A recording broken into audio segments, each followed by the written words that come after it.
Sebagai hukum tertinggi UUD 1945, bukan hanya sekedar kumpulan pasal-pasal, tetapi juga fondasi yang menopang seluruh sistem hukum dan pemerintahan di Indonesia.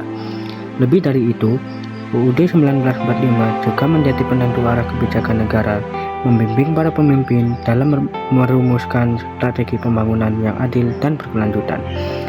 Oleh karena itu, pemahaman yang mendalam dan implementasi yang konsisten terhadap UUD 1945 adalah kunci untuk mewujudkan Indonesia yang adil, makmur, dan berkeadilan sosial bagi seluruh rakyatnya.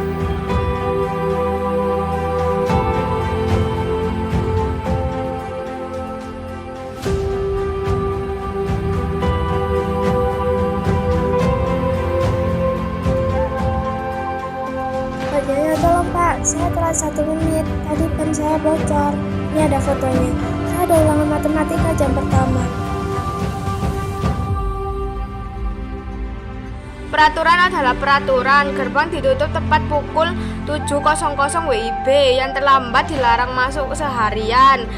Silahkan pulang. Pak, gila. Biasanya kan cuman dihukum lari keliling lapangan atau lapor tiket. Ini kan berlebihan. Ini melanggar hak kami buat belajar, Pak. Hak? Kewajiban kamu datang tepat waktu. Saya hanya menjalankan perintah. Sudah bubar-bubar bikin macet saja.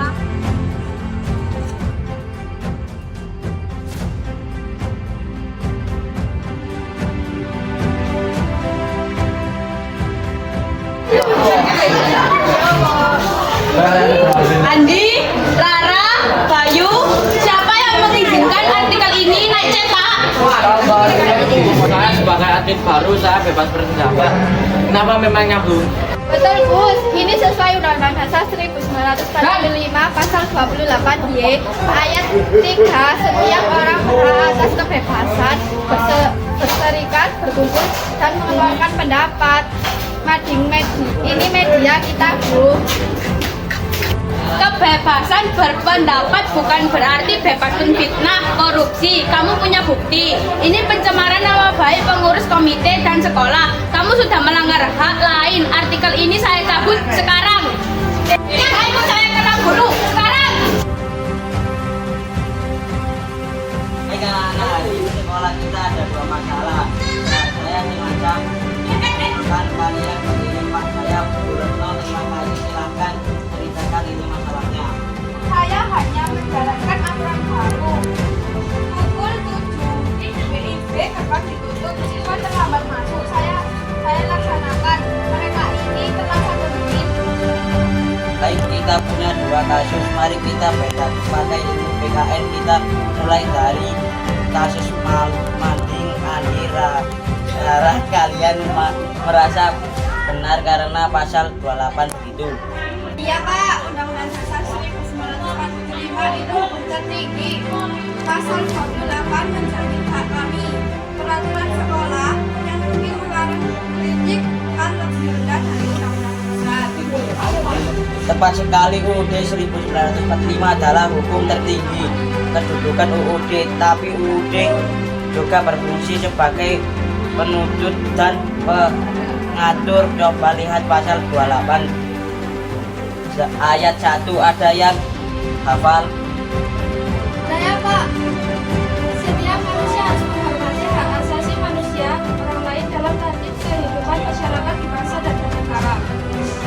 Terima kasih Santi.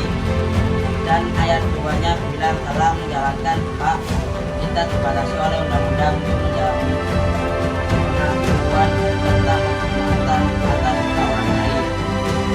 Juga membatasi kamu agar tidak melanggar orang lain. Dalam hal ini nama baik kritik boleh, tapi jangan. Paham Andi? Sekarang kasus gerbang itu kamu tadi bilang aturan Pak Jaya melanggar Pak pelajar kamu. Iya Pak, di UUD juga ada kan pasal 31. Setiap warga negara Bapak mendapat pendidikan. Kalau kami dilarang masuk sekolah, kami kehilangan hak kami Pak. Tapi kewajiban mereka datang tepat waktu Pak.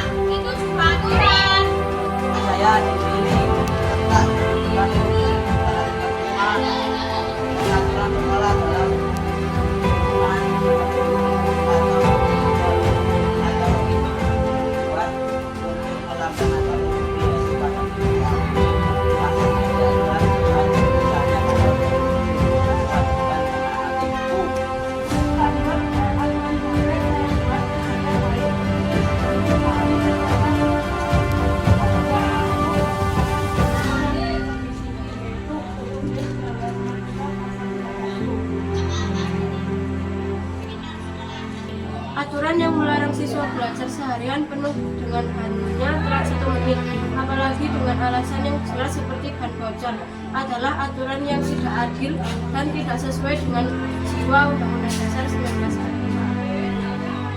1945. Maka saya putuskan aturan dilarang masuk seharian saya cabut. Kita kembali ke aturan lama yang terlambat melapor dan mendapat sanksi poin atau tugas tambahan. Pak Jaya, mohon pahami, tugas Anda menegakkan disiplin, tapi juga memastikan hak anak-anak ini terpenuhi.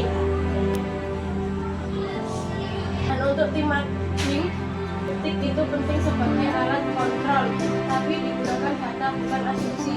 Bu Retno, mohon bimbing mereka cara menulis kritik yang konstruktif bukan destruktif. Baik, Pak. Pak, Bu, teman-teman, saya minta maaf, saya salah mengartikan kebebasan berpendapat. Saya juga minta maaf, Pak Jaya sering terlambat. Tapi terima kasih Pak Topek sudah mendengarkan kami.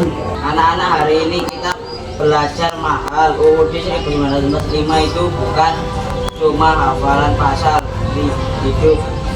Dia mengatur keamanan sekaligus membatasinya. Dia menjamin hak kalian belajar, dan dia juga yang mengevaluasi apakah aturan Pak Topang tadi sudah benar atau belum. Jadi undang-undang itu kayak wasit ya, Pak? Jadi wasit bisa jadi pelindungan dan bisa jadi bukan buku aturan tertinggi.